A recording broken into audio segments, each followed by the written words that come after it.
ہم گفتگو، تقریریں، واز یہ بہت سننے کے عادی ہو گئے ہیں. اپنی سمیت میں سب کی بات کر رہا ہوں، لیکن عمل کے ہم خوگر نہیں ہیں. عمل سے زندگی بنتی ہے، جنت بھی جہنم بھی. یہ خاکی اپنی فطرت میں نہ نوری ہے نہ ناری. تو عمل ہی نہیں کریں گے تو جتنا مرضی سیکھ لیں. ایک بندہ روزانہ ڈاکٹر کے پاس جاتا ہے، اچھے سے اچھے ڈاکٹر کا روزانہ انتخاب کرتا ہے، پورا وقت دیتا ہے، فیس بھی ادا کرتا ہے، اور اس سے نسخہ بھی لکھواتا ہے اور لا کے گھر میں داراز میں رکھ دیتا ہے. اگلے دن دوسرے ڈاکٹر کے پاس جاتا ہے اور اس کو ساری تفصیل بتاتا ہے، وہ اس کی تشخیص کرتا ہے، پھر تدبیر کرتا ہے، نسخہ لکھتا ہے، پھر وہ نسخہ لے کے آ کے گھر رکھ دیتا ہے اور تیسرے دن تیسرے ڈاکٹر کے پاس جاتا ہے. تو وہ 20 سال بھی لگا رہے تو بتاؤ اسے کوئی فرق پڑے گا؟ یار میں اچھے ڈاکٹروں کے پاس گیا ہوں، ان کے قیمتی ٹیسٹ میں نے کروائے ہیں جو انہوں نے بتائے ہیں. میاں دوائی کھائی ہے؟ کہا نہیں، وہ میں نے کبھی نہیں کھائی.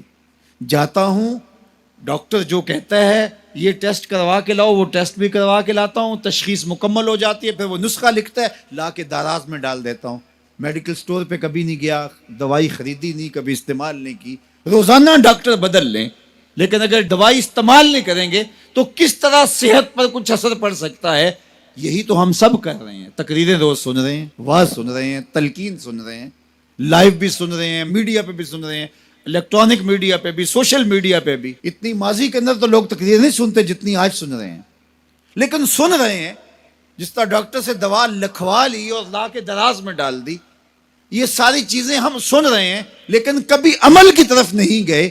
تو زندگی 20 سال جس طرح پہلے تھی آج بھی اسی طرح ہے، اور پوری امت کا یہ مزاج بن گیا ہے. لہٰذا امت جہاں 70 سال پہلے کھڑی تھی آج بھی وہاں کھڑی ہے، اس لیے کہ ہم نسخے اچھے لکھواتے ہیں لیکن کبھی عمل نہیں کیا.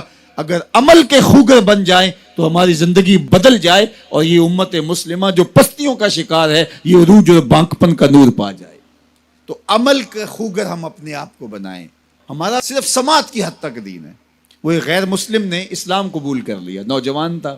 تو ایک دن دوستوں کے ساتھ، جو اس کے مسلمان دوست تھے، کہیں کسی جگہ پہ گیا تو نماز کا وقت ہو گیا. تو لوگ گئے، جتنے بھی لوگ تھے انہوں نے جلدی نماز پڑھی جس طرح ہم پڑھتے ہیں، اور پڑھ کے آ کے وہ کھانے کی ٹیبل پہ بیٹھ گئے اور اس دوست کا انتظار کر رہے ہیں جو نو مسلم تھا. وہ آ نہیں رہا، آدھا گھنٹہ لگ گیا. آدھے گھنٹے کے بعد آیا تو سارے کوسنے لگے، تو نے اتنا وقت لگا دیا. تو وہ رو پڑا. اس نے کہا کہ اصل تم مسلمان ہو، تمہیں پرابلم نہیں ہے، تمہیں مسئلہ نہیں ہے. میں نیا مسلمان ہوا ہوں، تم تو پیدائشی ہو. وہ جو میں نے نماز کا سنا ہے کہ بالکل اپنے آپ کو حاضر کرنا ہے اور اس طرح ہاتھ اٹھانے ہیں، پھر کعبۃ اللہ کا تصور کرنا ہے، اور پھر پوری طرح سے جو خیال وسوسے آئے ہیں ان کو جھٹکنا ہے، یکسو ہونا ہے، پھر تصور کر کے ہاتھ باندھنے.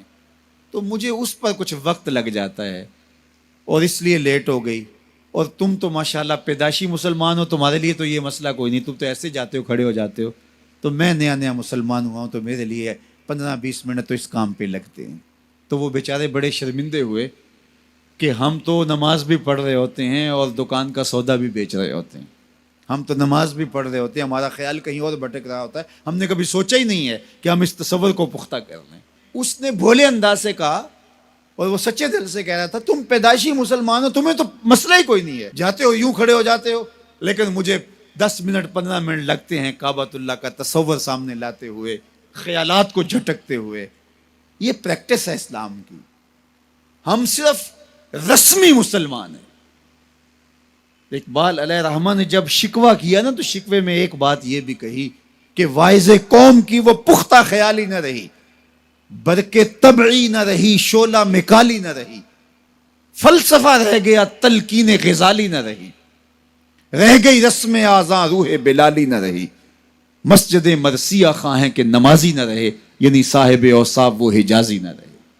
ہماری نمازیں، ہماری اذانیں، ہمارے عمل بس زبان سے ہی ہیں، روح تک اترے نہیں.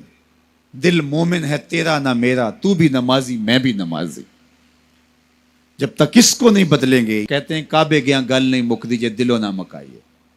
اس کو مسلمان کریں، اس کو درست کریں، اپنے عمل کو درست کریں.